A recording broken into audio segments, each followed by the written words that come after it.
দর্শক সবাইকে আমন্ত্রণ জানাচ্ছি নিউজ 24 এর প্রতিদিনের আয়োজন আরআরএম স্টাইল ইনসাইড পলিটিক্সের সঙ্গে আছেন প্লাবন রহমান। আজকে আমরা আলোচনা করতে চাই জুলাই হত্যাকাণ্ডে আইনশৃঙ্খলা বাহিনী বিষয় নিয়ে। আমাদের সঙ্গে স্টুডিওতে আছেন দুজন, পরিচয় করে দিতে তাদের সঙ্গে আছেন এয়ার কমোডোর অবসরপ্রাপ্ত ইশফাক ইলাহি চৌধুরী, রাজনীতি ও নিরাপত্তা বিশ্লেষক, আছেন অধ্যাপক ডক্টর আসিফ এম শাহান, উন্নয়ন অধ্যাপনা বিভাগ, ঢাকা বিশ্ববিদ্যালয়।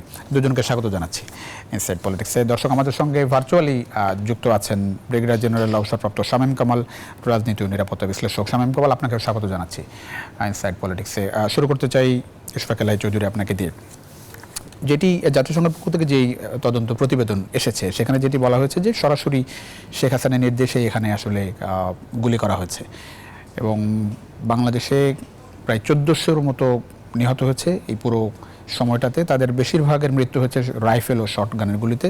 নিরাপত্তা বাহিনী ও গোয়েন্দা সংস্থাগুলোর সমন্বয় কাজের নেতৃত্ব দিয়েছেন তখনকার প্রধানমন্ত্রী ও স্বরাষ্ট্রমন্ত্রীর কথা স্পষ্টভাবে বলা হয়েছে। এখানে কি শুধুমাত্র ধরেন এই নির্দেশের কারণে এরকম আচরণ করলো কিনা আইন শৃঙ্খলা বাহিনী এরকম একটি আন্দোলন দমনে? নির্দেশ তো বটেই, তাছাড়া যেটা ওখানে বলেছে যে over the period of Times, যে এই বিশেষ করে পুলিশ এবং অন্যান্য প্যারামিলিটারি ফোর্সগুলো মানে ওভার মিলিটারাইজেশন হয়েছে, তাদের অস্ত্রশস্ত্র, তাদের ট্রেনিং, তাদের ইয়েতে যে মারণাস্ত্র ব্যবহার ছাড়াও যে আপনি রায়ট কন্ট্রোল করতে পারেন, এই ধরনের টেকনিকগুলো যেন তারা ভুলে গেছে। কারণ যে সামান্য ইয়েতেই ইনসাইট যখন হয় তখনই যেন অতি দ্রুত তারা এই মারণাস্ত্র ব্যবহার যে করেছে এগুলো যেন রুটিন হয়ে গিয়েছিল। তো এখানে একটা বিরাট পরিবর্তন তারা বলেছে এবং আপনি দেখেছেন যে পরিষ্কারভাবে র্যাবকে কমপ্লিট ডিসব্যান্ড করে দেওয়ার কথা বলেছে। এবং এটার সম্বন্ধে আমি এই আপনাদের অনেক টেলিভিশন স্টেশনে আমি বলেছি যে প্রথম থেকেই যখন এটা হলো 2002 অথবা 3 সাল থেকে, তখন থেকেই আমি এটার বিরুদ্ধে বলেছি এই জন্য যে এখানে সেনাবাহিনী, নৌবাহিনী, বিমান বাহিনীর কর্মকর্তা কর্মচারী তাদেরকে জড়ো করা হয়েছিল, সেখানে যাদের পুলিশ ট্রেনিং, পুলিশ আইন এবং এই যে ইয়ের সম্বন্ধে কোনো ধারণাই নেই এবং তাদেরকে কমপ্লিটলি তারা তাদের যে স্ফেয়ার অফ অ্যাক্টিভিটিস ছিল সেটা কমপ্লিটলি ডিফারেন্ট ছিল। এইখানে এনে এই বিভিন্ন এই বাহিনী থেকে এনে পুলিশের সাথে মিলিয়ে যে একটা বাহিনী দাঁড় করা হয়েছে, আমার মনে হয় না পৃথিবীতে কোথাও এই ধরনের বাহিনী আছে। এবং হ্যাঁ, পুলিশ এই টেরোরিজম বা আপনার রায়ট কন্ট্রোলের জন্য স্পেশাল ফোর্সেস থাকে, কিন্তু তারা কিন্তু পুলিশ থেকেই থাকে, ফুল টাইম তারা সেখানে থাকে। তো এগুলো আমাদের করা হয়েছে এবং প্রথম থেকেই আপনি যে এক্সট্রা জুডিশিয়াল কিলিং, যে বিচার বহির্ভূত হত্যা বাংলাদেশে হয়েছে এবং অনেক ক্ষেত্রে তারা বলেছে যে হ্যাঁ জনগণ তো এটা অ্যাপ্রিসিয়েট করেছে এবং এই অ্যাপ্রিসিয়েট যখন করেছে এটাও কিন্তু আমাদের আইন শৃঙ্খলা এবং বিচার বিভাগের প্রতি মানুষের যে অবিশ্বাস সেটারই প্রকাশ হয়েছে। কারণ মানুষ বিচার পায় না দেখেই তারা তখন এইগুলো করেছে এবং সেগুলো যখন কন্টিনিউড হয়েছে তো পরের দিকে আমরা দেখেছি যে এর ব্যাপক বিস্তার হয়েছে এবং ইভেন অনেক ক্ষেত্রে যেমন এই নারায়ণগঞ্জের কিলিংসগুলো, আরও অনেক জায়গায় দেখেছি যে র্যাব ছাড়াও পুলিশও মানে কন্ট্রাক্ট কিলিং, আমি একজনকে সরিয়ে দিতে চাই, তাকে একটা অজুহাত দিয়ে তাকে সরিয়ে এক জায়গায় নিয়ে তাকে হত্যা করলাম, পরে একই স্টোরি যে তাকে অস্ত্র উদ্ধার করতে গিয়ে সে মারা পড়েছে এবং এগুলোকে অফিসিয়ালি এদের কোনো ধরনের পানিশমেন্ট হয় নাই, কোনো উত্তর দিতে হয়নি। এগুলোর ফলে হয়েছে কি যে ইমিউনিটি, যে আমার কিছুই হবে না, আমি এটা করতে পারি। অথচ দেখেন যে যেটা পুলিশ অ্যাক্টে আছে, যেটা আমরা বলি যে ঔপনিবেশিক আইনের সময়কার আইন, কিন্তু সেই আইনেও আছে যে একজন ম্যাজিস্ট্রেট থাকতে হবে এবং ম্যাজিস্ট্রেটের লিখিত অনুমতিতে হ্যাঁ আপনি এটা করতে পারেন এবং সেই গুলিগুলো করবেন কাউন্ট করে এবং যাতে মানুষের গায়ে না লাগে সেভাবে আপনি প্রথমে চেষ্টা করবেন, আকাশে মারেন বা নিচের দিকে মারেন। কিন্তু আমাদের এখানে তো অবাধে এগুলো ব্যবহার হয়েছে ওভার দ্য ইয়ার্স, যার কোনো অ্যাকাউন্টেবিলিটি না হওয়াতে এরা বলেছে এইভাবেই চলবে। এটি ধরেন একরকম বিচারহীনতার সংস্কৃতি, একই সঙ্গে এর আগেও এরকম বহু ঘটনা ঘটেছে, তার প্রতিফলন এখানে বেশি করে। আমরা এটা নিয়ে অনেক বছর ধরে আলোচনা করি, কিন্তু পুলিশও তো প্রকাশ্যে গুলি করেছে। মানে আপনি যেটা বলছেন যে ধরেন অনেক বাহিনী থেকে বললাম তো পুলিশের এমনকি থানা পর্যায়ে, শুধুমাত্র এই জুলাই এই আগস্ট, তার আগেও থানা পর্যায়ে কিন্তু জঙ্গি দমন বলেন বা সন্ত্রাস দমন বলেন, এইভাবে করে তারা কিলিং করেছে। কোনো কোনো ক্ষেত্রে রাজনৈতিক কিলিং, কোনো কোনো ক্ষেত্রে ধরেন টাকা পয়সা অর্থনীতি মানে হাত বদল হয়েছে, সেখানেও কিলিং হয়েছে এবং কোনো বিচার হয়নি। এই বিচারহীনতা এবং এগুলোর জন্য কিন্তু আমাদের এই স্টেজে চলে আসছে আমাদের ফোর্সেস, এবং যার ফলে আলটিমেটলি হয়েছে কি, ফোর্সের যে ডিসিপ্লিন নষ্ট হয়ে গেছে। এখনও দেখেন আজকে এই 6-7 মাস ধরে তাদের কিন্তু অর্গানাইজেশনাল স্ট্রাকচার বলতে গেলে অনেক দুর্বল, নড়বড়ে, এবং সেটা আমরা ঢাকা সহ সারা দেশের আইন শৃঙ্খলা পরিস্থিতির দিকে তাকালে আমরা বুঝতে পারছি যে সব কিছু ঠিক নয়। জি, ডক্টর আসিফান শাহ, আমি একটু জানতে চাই যে আইন শৃঙ্খলা বাহিনী কি হঠাৎ করে এরকম আচরণ করলো, নাকি এটি ধরেন সরকারেরও একরকম সামনের বিভিন্ন আন্দোলন দমনে আইন শৃঙ্খলা বাহিনীকে এভাবে আসলে তৈরি করা হয়েছে, বিভিন্ন প্রশিক্ষণ? ধন্যবাদ আপনাকে। প্রশ্নটার উত্তর দিতে যে আমার জি, স্ট্যানফোর্ডে 1971 সালে 1971-এ একটা এক্সপেরিমেন্ট করা হয়েছিল, যেটা আমরা স্ট্যানফোর্ড প্রিজন এক্সপেরিমেন্ট বা জিম্বার্ডো এক্সপেরিমেন্ট জানি। এক্সপেরিমেন্টটা খুব ইন্টারেস্টিং ছিল। এক্সপেরিমেন্টটাতে একটা সাইকোলজি কোর্সে প্রফেসর তার স্টুডেন্টদেরকে দুটো ভাগে ভাগ করে দিয়েছিলেন। একটা প্রিজনের মতো একটা এনভায়রনমেন্ট তৈরি করা হয়েছিল। সেই প্রিজনের মতো এনভায়রনমেন্টে এক গ্রুপ ছিল হচ্ছে প্রিজনের ওয়ার্ডেন, ওটা কিন্তু student, they know each other, they are very good friends. আরেকটা গ্রুপ হচ্ছে গিয়ে ইনমেট।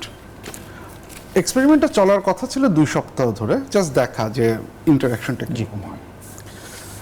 সেকেন্ড দিনের মাথায় প্রফেসর লক্ষ্য করলেন যে ছাত্রদের মধ্যে যারা পরস্পরকে চেনে তাদের মধ্যে সম্পর্কের গুরুতর অবনতি হচ্ছে। একজন আরেকজনকে চেনার পরও যারা ইনমেট তারা হচ্ছে গিয়ে যারা জেলখানায় আছে বা বন্দি আছে, যেসব স্টুডেন্টরা তাদেরকে নির্যাতন করছে, তাদেরকে সেক্সুয়ালি হ্যারাস করছে, বিভিন্ন ধরনের ঘটনাগুলো করছে, এবং ব্যাপারটা বাড়তে বাড়তে এমন একটা পর্যায়ে চলে যায়, এটা একটা এক্সপেরিমেন্ট, সেটা 6 দিনের মাথায় উনি বন্ধ করে দিতে বাধ্য হন, যে এক্সপেরিমেন্ট আর চলেনি। এই আলোচনাটা চলে আসে পরবর্তীতে যখন আবু গারিব কারাগারের ঘটনাটা যখন ঘটে, প্রফেসর জিম্বার্ডো এখানে আসে, উনি একটা এক্সপ্লেনেশন দেন যে মানুষের মধ্যে যখন এই পাওয়ার ডিস্টেন্সটা বেড়ে যায়, একটা গ্রুপ যখন হঠাৎ করে অনেক বেশি পাওয়ারফুল নিজেকে মনে করে, তখন বেসিক্যালি পাওয়ারলেসের প্রতি একটা বন্ধ ক্লোজড এনভায়রনমেন্টে তার আচার আচরণটা হচ্ছে কি এরকম হয়ে যায়, সে নির্যাতনের পথটা বেছে নেয়। এখন আপনি বাংলাদেশকে যদি হচ্ছে গিয়ে সেই প্রিজন হিসেবে চিন্তা করেন এবং পুলিশ ফোর্স বা ল এনফোর্সমেন্ট এজেন্সিকে চিন্তা করেন হচ্ছে গিয়ে এই পাওয়ার ডিস্টেন্স বা পাওয়ার ডিফারেন্সের অসম্ভব পাওয়ারফুল একটা অ্যাক্টরকে, যে হচ্ছে গিয়ে আরেকটা গোষ্ঠীকে চিন্তা করছে তার শত্রু হিসেবে, তাহলে এই জায়গাটা কিন্তু খুব অস্বাভাবিক কিছু নয় যে এই ঘটনাটা ঘটবে। এই ক্ষেত্রে দুটো জিনিস, এক, বেসিক হিউম্যান টেন্ডেন্সি পাওয়ার ডিস্টেন্স বাড়ানোর যে ব্যাপারটা, এইটার সাথে যুক্ত হয়েছে পলিটিক্যাল অ্যাক্টররা যখন হচ্ছে এইরকম পুলিশ ফোর্স বা ল এনফোর্সমেন্ট এজেন্সির হাতে ক্ষমতা তুলে দিচ্ছেন। রাষ্ট্র ইন জেনারেল একটা কোয়ার্সিভ অ্যাপারেটাস, সেই রাষ্ট্রের কোয়ার্সিভ অ্যাপারেটাসে যারা আছেন তাদেরকে যখন হচ্ছে কি আপনি আরও ক্ষমতা দিচ্ছেন, তাদের জবাবদিহিতার রাস্তাগুলো আপনি বন্ধ করে দিচ্ছেন, তাদেরকে তাদের কার্যক্রমের জন্য যতক্ষণ পর্যন্ত আপনি সরকারের কথাবার্তাগুলো শুনছেন, সেই অনুযায়ী সরকারের প্রতি লয়ালটি দেখাচ্ছেন, ততক্ষণ পর্যন্ত সেই অপশনের জন্য, তো আপনার অ্যাক্টিভিটিসের জন্য আপনার যদি কোনো জবাবদিহিতা না থাকে, সোসাইটির কাছে আপনার যদি হচ্ছে কোনো ধরনের ইন্টারাকশন না থাকে, তাহলে ওই যে ওই পাওয়ার ডিস্টেন্সটা ওইটা বাড়তে থাকছে, এবং এর সাথে সাথে আমরা ল বলি বা যাই বলি সেটার থ্রুতে আপনি তাকে পাওয়ারফুল করছেন, ইনস্ট্রুমেন্টগুলো দিচ্ছেন, সিচুয়েশনটা এরকম দাঁড়াচ্ছে। এর সাথে যুক্ত হচ্ছে আপনি যে কথাটা বললেন তখন, যে অ্যাকসেপ্টেন্স 2001-2 থেকে যে জিনিসটা শুরু হয়েছে। দেখুন, আমরা আরেকটা জিনিস বলি যে একটা সোসাইটিতে আমরা যত ইকুয়ালিটির কথা বলি, সবাই আসলে ইকুয়াল না। কিছু জনগণকে মানুষজন ইন জেনারেল সোসাইটি বা স্টেট জনগণ হিসেবে চিন্তা করে না। আপনি যদি র্যাবের শুরুর দিকের কার্যক্রম দেখেন, যখন গঠন হয় তখন শীর্ষ সন্ত্রাসী বা এদেরকে হচ্ছে গিয়ে র্যাব কোনো ধরনের রুল অফ ল ফলো না করেই হত্যার মধ্যে দিয়ে যাচ্ছিল, and we are appreciating that. আমরা এটাকে অ্যাপ্রিসিয়েট করি, হ্যাঁ, ল অ্যান্ড অর্ডার অবস্থা ভালো হচ্ছে। কারণ এই যে গ্রুপ যারা এটার মধ্যে দিয়ে গেছে, তারা আমরা বলি হচ্ছে ডিভাইন গ্রুপ, ওনাদের কিছু হলে আমরা আসলে কেয়ার করি না। এইটা হচ্ছে স্টার্টিং পয়েন্ট, এবং তারপরে এই ডিভাইনটার সংজ্ঞাটা বাড়তে থাকে, সাধারণ মানুষ এটার মধ্যে চলে আসে, এবং আমরা যে অ্যাপ্রিসিয়েশনটা বা যে অ্যাকসেপ্টেন্সটা 2002-3-এ দিয়েছি, সেটা আসলে বাড়তে বাড়তে আজকে আমাদের এখানে নিয়ে আসে। কি ধরেন গুলি ছাড়া বিকল্প কিছু থাকে না? কোনটা? এই যে যেটা হলো, আপনি যখন পাওয়ার ডিস্টেন্সটা বেড়ে যাচ্ছে, আপনি যখন কাউকে ট্রিট করছেন, আপনার যদি মনে হয় যে আপনি আসলে মানুষকে ট্রিট করছেন না, আপনি ট্রিট করছেন হচ্ছে কি আপনার চাইতে ক্ষমতা কাঠামোর অনেক নিচে থাকা একজনকে, যার বিরুদ্ধে আপনি যা ইচ্ছা তাই করতে পারেন এবং এর ফলশ্রুতিতে আপনাকে কোনো ধরনের জবাবদিহিতার মধ্য দিয়ে যেতে হবে না, তাহলে আপনি আসলে কি করবেন? এবং আপনি জানেন আপনার কার্যক্রমের একটা acceptability within the broader societal স্ট্রাকচারে তৈরি হয়ে গেছে। এই তিনটা জিনিস একসাথে ঘটেছে এবং এইখানে আমি যে কথাটা বলতে চাই, রাজনৈতিক দলগুলোর ভূমিকাটা সবচেয়ে গুরুত্বপূর্ণ।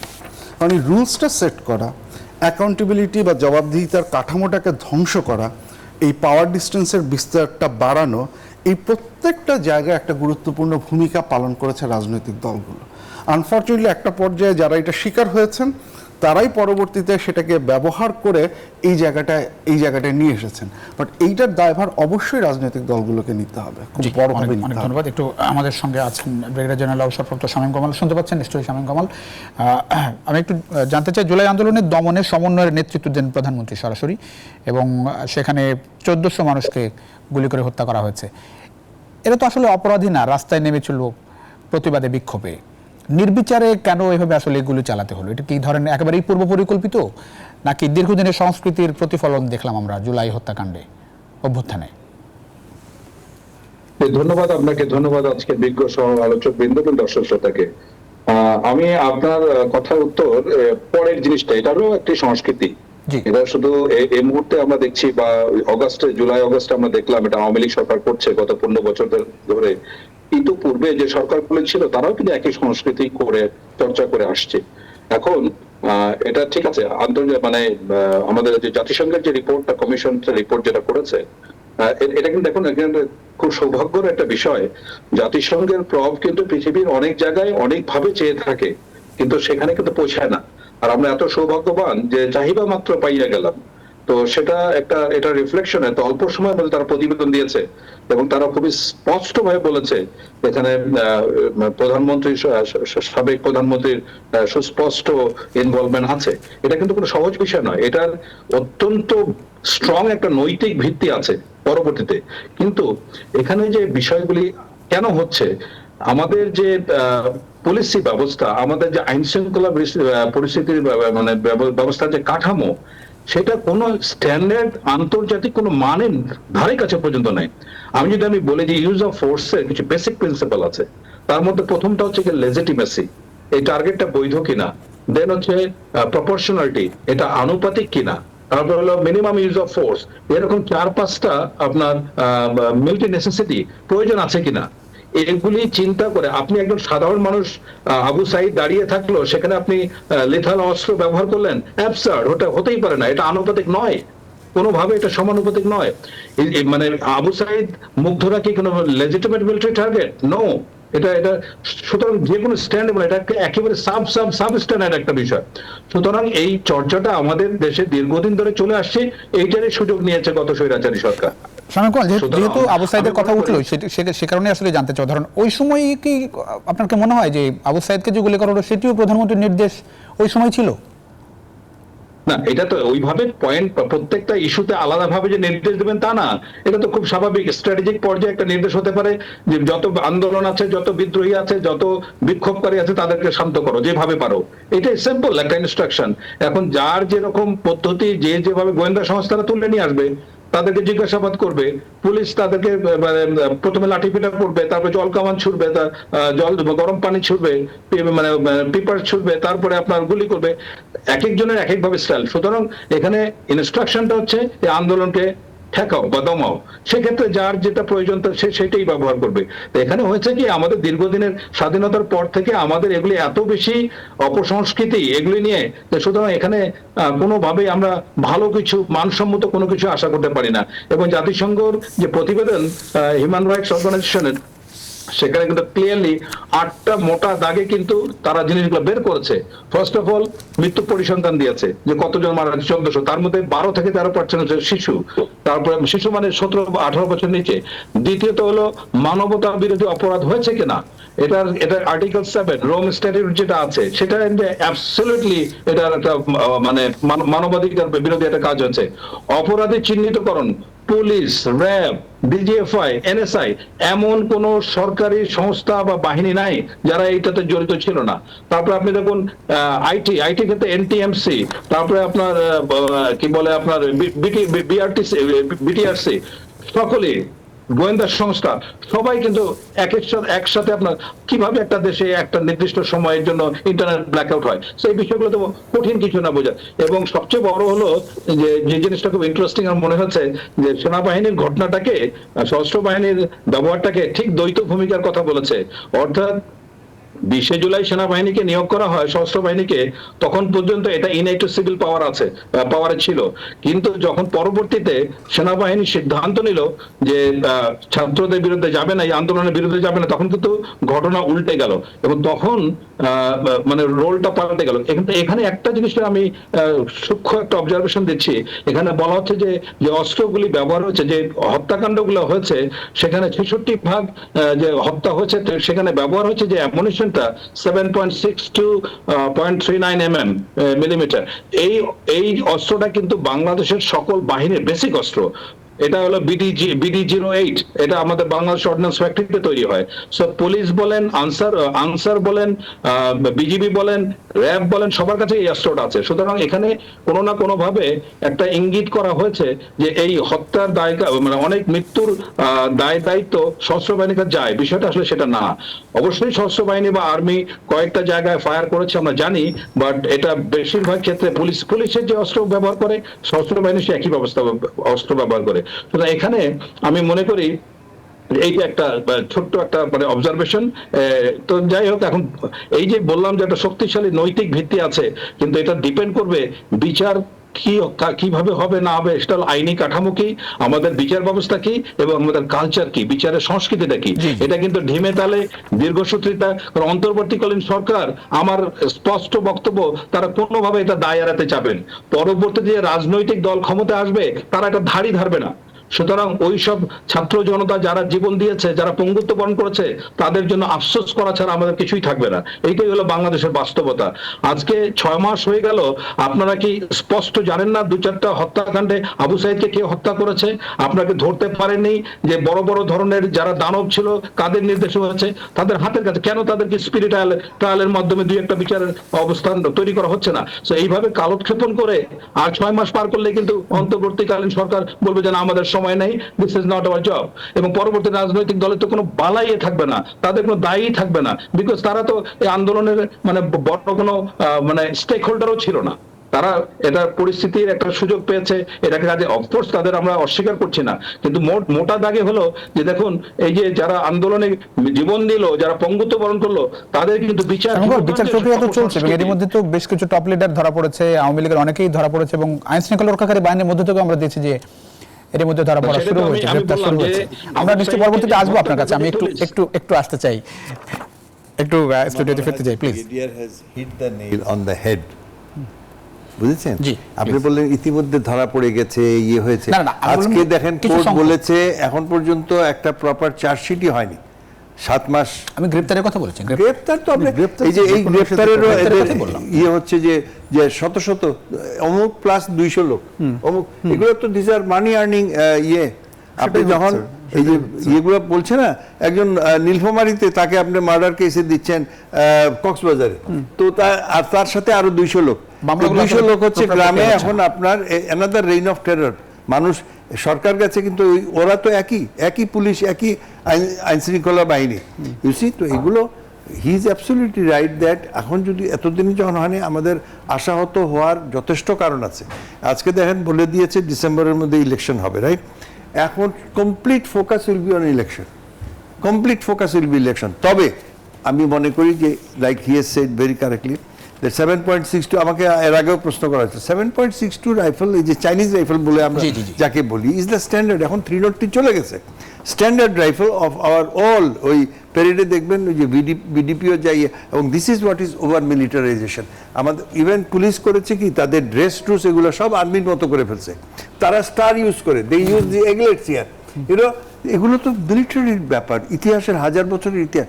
তারা You see the British police or any other developed countries, তাদের যে সিভিলিয়ান স্ট্রাকচার, তাদের ট্রেনিং, তাদের অ্যাটিটিউড, তাদের সব কিছু ডিফারেন্ট। আর আমাদের আমরা ট্রেনিং দিয়ে তাদেরকে প্যারামিলিটারির মতো করেছি। আচ্ছা, বিজিবির কথা যে আসছে, যেদিন বিজেপি এমপ্লয় হলো, আমি বললাম যে টেরিবল অবস্থা। কারণ পুলিশের তাও ওই যে প্যালেটস আছে এবং ওয়াটার ইয়েটি আছে, লাঠি আছে হাতে, লাঠি চার্জ করতে পারে, টিয়ার গ্যাস মারতে পারে। বিজেপির তো অনলি ওয়েপন্স, এবং they themselves are unprotected. You see, তাদের কাছে রাইট, এই যে পুলিশের যে জ্যাকেট থাকে, কিছুটা তাকে ইটি পড়ুক বা ওখান থেকে গুলি হোক, একটা প্রোটেকশন থাকে। বিজেপির তো সেটা ছিল না, জ্যাকেট ছিল না, এবং only weapon they had was rifles and machine guns and all. তো তারা they have used for the, they can say that আমাদের নিজেদের প্রোটেকশনের জন্য আমরা করেছি। এখন যে সুপারিশগুলো আসছে যে বিজিবি সীমান্তেই বিজিবি থাকবে, পুলিশ মারণাস্ত্র ব্যবহার করবে না, র‍্যাব বিলুপ্ত হবে, বাংলাদেশের যে রাজনৈতিক আমি আগে ডিটেইলস আমি বলেছি, দিস শুড বি আর ওই খালি নাম পরিবর্তন নয়, ড্রেস পরিবর্তন নয়, the whole structure should be there should be a special unit, military পুলিশের মধ্যেই থাকবে খুবই। বাট যত শক্তি আপনি দিবেন তত কিন্তু তাকে কন্ট্রোল করতে হবে। ওই যে ব্রিগেডিয়ার বললেন যে কোয়ার্সিভ ফোর্স, না আপনি বললেন state is always a coercive force, এবং সেই কোয়ার্সিভ ফোর্স যার যত শক্তি হবে তাকে কিন্তু কন্ট্রোল তার উপরে অত বেশি রাখতে হবে। আমরা তো ছেড়ে দিয়েছিলাম এদেরকে, ডিজিএফআই, এনএসআই, এবং even they did not have তাদের মধ্যে ডিমার্কেশন অফ ডিউটিজ। আমার ডিউটি কি, এনএসআই ডিউটি কি, ডিজিএফআই ডিউটি কি, পুলিশের ডিউটি কি, এবং আর্ম পুলিশ ব্যাটালিয়নের ডিউটি কি, এয়ারপোর্টে আবার কি একটা ছিল AVPN something like that. I mean they were all mixed up, you see, এবং তারা নিজেরাও জানে না আমার কর্তৃত্বের সীমানা কতটুকু। আর তাদের অফিসাররা তো মাশাআল্লাহ সবাই যে যার মতো সেগুলো they have used, we have created the gentleman, আমি বলবো যে Benazir, when he was in DG RAB, he used to behave like a more than army chief and all that, you see. তো এবং পেছনে সরকার, হ্যাঁ পিছনে সরকার ছিল, ভেস্টেড ইন্টারেস্ট ছিল, ভেস্টেড ইন্টারেস্ট ছিল। Even I would say that যারা শিল্পপতি এটি সবাই তাকে তোয়াজ করতো, এবং আমরা তো উই হ্যাভ ক্রিয়েটেড ডেমিগড। তো এখন আমি বলবো যে মানে যদি সময় থাকে, জানি না কত করে, যে রিকমেন্ডেশনস গুলো খুবই সুন্দর রিকমেন্ডেশনস আসছে। তো কিন্তু যেটা আমাদের দুর্ভাগ্য হতে পারে যে আরো অনেক এই ধরনের কমিশনের মতো, আরো অনেক এর মতো, এটাও হয়তো একদিন জাস্ট উইল মানে there's a very good possibility of that, সেটা কারণ গ্যাদারিং ডাস্ট যেটা আমরা বলি যদি দেখেন তাহলে বিরতি নিয়ে ফিরছি। দর্শক, ছোট্ট একটা বিরতিতে যাচ্ছি, আর আমি স্টিল ইনসাইড পলিটিক্সে কিছুক্ষণের মধ্যে ফিরছি, আশা করি সঙ্গে পাচ্ছি আপনাদের বিরতির পর। দর্শক, আবারও স্বাগত, আর আমি স্টিল ইনসাইড পলিটিক্সের সঙ্গে আছেন প্লাবন রহমান। আমরা কথা বলছিলাম জুলাই হত্যাকাণ্ডে আইন শৃঙ্খলা বাহিনীর ভূমিকা নিয়ে। আমরা আসতে চাই অধ্যাপক ডক্টর আসিফ এম শাহান। একটা প্রশ্ন হচ্ছে যে ধরেন বাংলাদেশের যে রাজনৈতিক বাস্তবতা এবং আন্দোলনের যে বাস্তবতা দেখেন, বিশেষ করে পলিটিক্যাল গভর্নমেন্টের আমলে কিংবা এখনও যে আন্দোলন দেখছেন, যেসব সুপারিশ এসেছে, বিশেষ করে পুলিশের কথা বলি, পুলিশকে বলা হচ্ছে যে মরণঘাতী অস্ত্র পুলিশ ব্যবহার করতে পারবে না। সেই জায়গাটায় এটি কি আইন শৃঙ্খলা রক্ষার ক্ষেত্রে কোনো রকম প্রভাব ফেলবে? মানে আমি একটু পেছনের কথা থেকে আসি। আমরা যখন শেষে কথা বলছিলাম তখন আমরা সরকারের পেছনে সরকার এই জায়গাটা নিয়ে কথা বলছিলাম, সেখানে পুলিশ বাহিনীর প্রশ্নটা চলে আসে। দেখুন, সরকারের পেছনে সরকারের কথা বলা হলেও আমাদের একটু মনে রাখা দরকার যে লাস্ট যে সরকারটা আমরা দেখেছি, that was an authoritarian government. এই সরকারের পেছনের যে সরকার যেটা আমরা আইডেন্টিফাই করছি, সেটা দিয়ে যেন হচ্ছে কি আবার আমরা যেই সরকারের নিয়ন্ত্রণে যারা ছিলেন তাদের যে রেসপন্সিবিলিটি, সেটাকে যেন হালকা করে না ফেলি। বিষয়টা কিন্তু এরকম ঘটেনি যে ক্ষমতায় যারা ছিলেন তারা আসলে জানতেন না কি হচ্ছে। এই জিনিসটা অংশে করা দরকার। মানে এই কারণে দরকার যে যেহেতু সরকারটা একটা অথরিটেরিয়ান সরকার, এগেইন রাষ্ট্রবিজ্ঞানে আমরা যে কয়েকটা বলি যে একটা অথরিটেরিয়ান গভর্নমেন্ট যে জিনিসপত্রগুলো দিয়ে টিকে থাকে, তার একটা হচ্ছে কোয়ারশন, তাকে রিপ্রেশন করতে হয়, এবং দুই, এই রিপ্রেশন করার জন্য তাকে হচ্ছে গিয়ে কোয়ালিশন বিল্ড করতে হয়। এই কোয়ালিশনের তার একটা সঙ্গী ছিল হচ্ছে এই আইন শৃঙ্খলা বাহিনী। হ্যাঁ, তারা পাওয়ার এক্সারসাইজ করেছে, তাদের ক্ষমতা বেড়েছে, সব কিছু বেড়েছে, কিন্তু পুরোটা কিন্তু ঘটেছে একটা রাজনৈতিক বাস্তবতার মধ্যে দাঁড়িয়ে তাদের কার্যক্রমের ফলশ্রুতিতে। সো পেছনের সরকার বললেও এটার সাথে সামনের সরকারের যে খুব সুগভীর সম্পর্ক ছিল সেটা এড়িয়ে যাওয়ার কোনো ধরনের সুযোগ এখানে নেই, এক নাম্বার। দ্বিতীয়ত, আপনি যে কথাটি বললেন যে এই যে প্রস্তাব যেগুলো এসেছে, যেমন এই প্রস্তাবগুলো এসেছে, এগুলো চমৎকার প্রস্তাব, কিন্তু আমি একই সাথে স্পেসিফিক্যালি এই জায়গায় যাচ্ছে, ধরেন পুলিশ গুলি করবে না, গুলি করতে পারবে না, গুলি করলে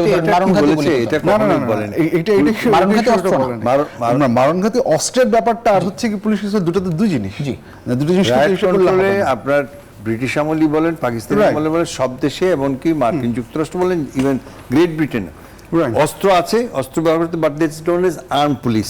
হ্যাঁ। যদি সিচুয়েশন অত খারাপ হয় তখন আর্ম পুলিশ আসবে টু স্টপ দিস, এবং they will have the weapons. কিন্তু সেটা অনেক সিচুয়েশনের দেখুন, এবং সে মানে that will also have আমি এখানে- magisterial control, Right. the civilian এখানে- control on the coercive force. এইখানে এই জিনিসটা ইম্পর্টেন্ট, কিন্তু আরেকটা জিনিস খুব ইম্পর্টেন্ট, সেটা হচ্ছে যে আমরা পুলিশকে শুধুমাত্র যে গত 15-16 বছর তাই না, অনেক আগে থেকে পুলিশকে আমরা একদম দলীয় পুলিশ হিসেবে চিহ্নিত হতে দেখেছি, ব্যবহৃত হতে দেখেছি।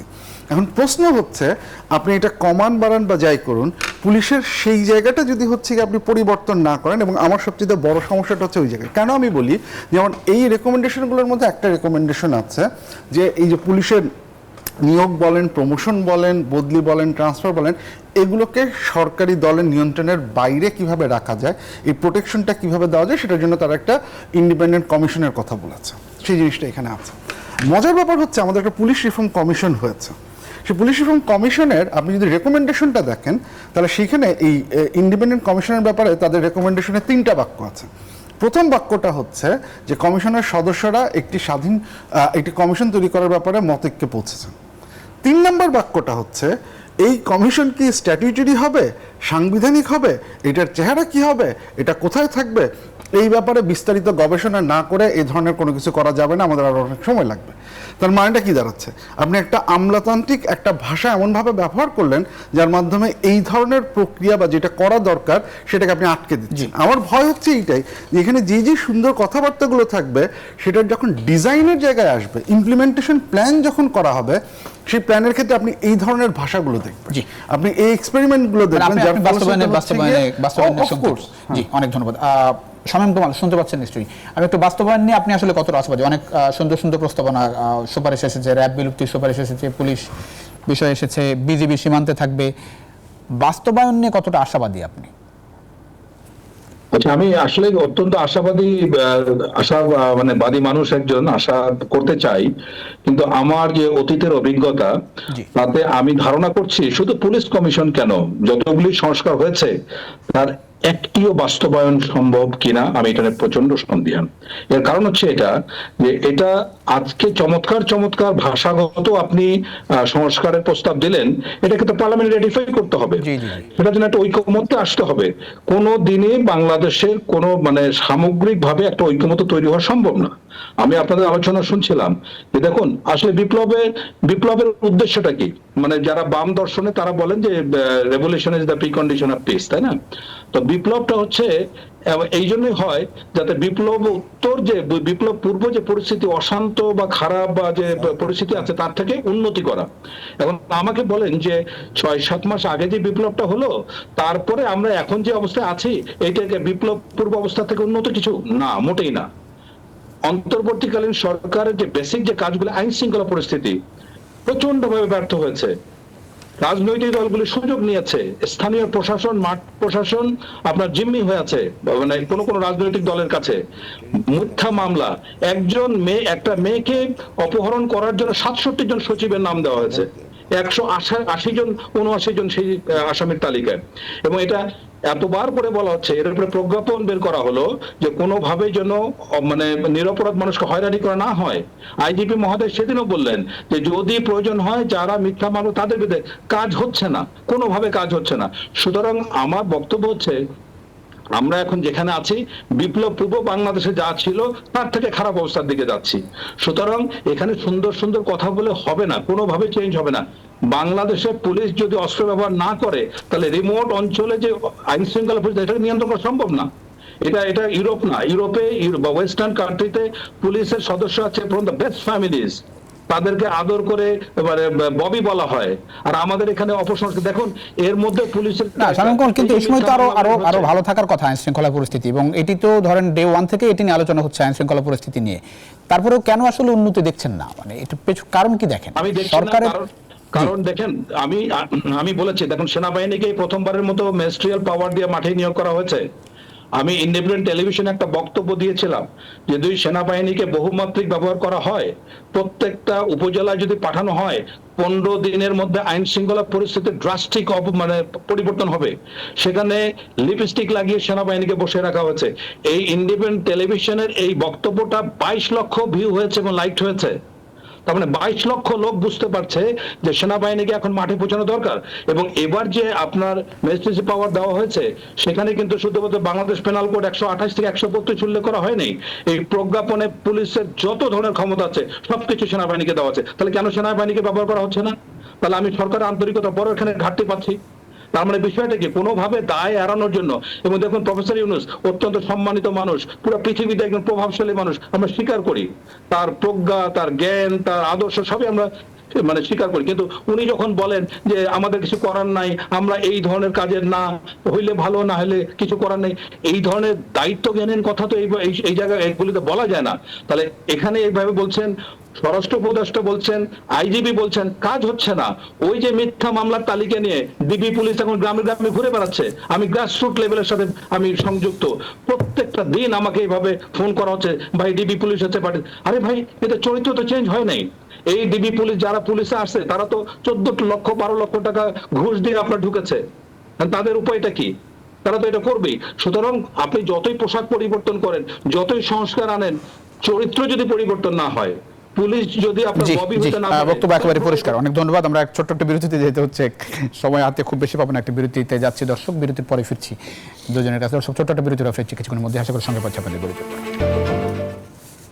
দর্শক, আবারও স্বাগত আরআরএম স্টিল ইনসাইড পলিটিক্সের সঙ্গে আছেন প্লাবন রহমান। ইশফাক আলী চৌধুরী, সুস্পষ্ট যে সুপারিশ র্যাব এবং এনটিএমসি বিলুপ্ত করতে হবে, বিশ্বাস করেন এটি হবে? আমি সবসময় বলেছি র্যাব এটা হবে, মানে বাস্তবায়ন দেখেন না, বাস্তবায়ন করতে হবে। আমি তো বাস্তবায়ন করার মালিক না, কিন্তু আমি ডে ওয়ান থেকে আমি বলে আসছি this is construction itself is defective. আপনি তো জানেন যে এর আগেও র্যাব বিলুপ্তির সুপারিশ এসেছে। হ্যাঁ, এখন যদি না করে তাহলে ওই যে যেটা বললেন যে ইলেক্টেড গভর্নমেন্ট ওটা করবে না, এখনই করার সময়। এবং সেটার স্ট্রেংথ হতে পারে এই ইউএন রিপোর্টের উপরে বেসিস করে। হ্যাঁ, এবং আমি আরেকটা জিনিস যেটা আমরা বলি নাই, সেটা এখানে ইউএন রিপোর্টে কিন্তু কতগুলো খুব ইম্পর্টেন্ট জিনিস, যেমন ধরুন আপনার বলেছে যে ডেথ সেন্টেন্সটা উঠাই দিতে হবে, এবং এটা কিন্তু আজকাল এনাদের সভ্যতার নিদর্শন। আর আরেকটা জিনিস বলে শেষ করে দিচ্ছি, আমার 2.5 মিনিট। আগস্ট 5 থেকে 15 কিন্তু একটা কতগুলো বেশ রিকমেন্ডেশন আসছে, এগুলো কিন্তু আমরা কথা বলছি না, আমরা আগস্ট 5কে একটা ধরছি, আশা করি এবং এটারও এগুলোরও একটা বিচার হওয়া উচিত। ডক্টর আসিফ, আইন শৃঙ্খলা পরিস্থিতি নিয়ন্ত্রণ বাংলাদেশে যে চ্যালেঞ্জের মধ্যে পড়তে হয়, যে সুপারিশ সেগুলো বাস্তবায়িত হলে সেটি সহজ হবে না কঠিন হবে? বাস্তবায়িত হলে তো অনেক কিছুই সহজ হবে, কিন্তু প্রশ্নটা চলে যাচ্ছে ঢাকার যে বাস্তবতা, ঢাকা শাহবাগ নিয়ন্ত্রণ করতেই তো কঠিন হয়ে যাচ্ছে আইন শৃঙ্খলা বাহিনী। এখন প্রশ্ন হচ্ছে যে আমরা কোনগুলো করতে চাচ্ছি, কি করতে চাচ্ছি। মানে জিনিসটা হচ্ছে কি আপনার ব্যালেন্স অফ পাওয়ার। এই যে আমরা বলছি যে এই বাহিনীর বদলে এই বাহিনীকে দায়িত্ব দেওয়া, I don't think that's a solution. কারণ প্রত্যেকটার একটা প্রক্রিয়া আছে, একটা প্রসেস আছে, প্রত্যেকটা বাহিনীর একটা দায়িত্ব আছে। সেটা যদি ভুল হয় তাহলে সেটাকে কিভাবে ঠিক করা যায় সেটা নিয়ে কথা বলা উচিত। আমরা যে সংস্কারের কথা বলছি এতবার সেইটা। এবং আরেকটা জিনিস কথা বলে শেষ করি, খুব গুরুত্বপূর্ণ একটা কথা বলেছেন, এই যে ইউএন রিপোর্ট, এটা শুধুমাত্র সরকারের টুলস না যে অন্য রাজনৈতিক দলের বিরুদ্ধে ব্যবহার করা, এটা আমাদেরও টুল, সিভিল সোসাইটি অর্গানাইজেশনের একটা টুলস। এইটাকে ব্যবহার করে গভর্নমেন্টের উপরে প্রেশার ক্রিয়েট করা। সো গভর্নমেন্টকে শুধুমাত্র দায়ী করা, এটা আমরা অবশ্যই করবো, কিন্তু একই সাথে এটাতে যেটা বলছে সেটা বাস্তবায়ন করলে কিভাবে আশা করি যে এই প্রেশারটা এই সরকার তো বটে, নিশ্চয়ই পরবর্তী সরকারের উপরও থাকবে। অনেক ধন্যবাদ দিতে হচ্ছে শামীম কল আপনাকেও, নিশ্চয়ই দর্শক আমাদের সঙ্গে যারা ছিলেন আপনাদের অসংখ্য ধন্যবাদ। আশা করি নিউজ টোয়েন্টির সঙ্গে থাকবেন। ধন্যবাদ সবাইকে।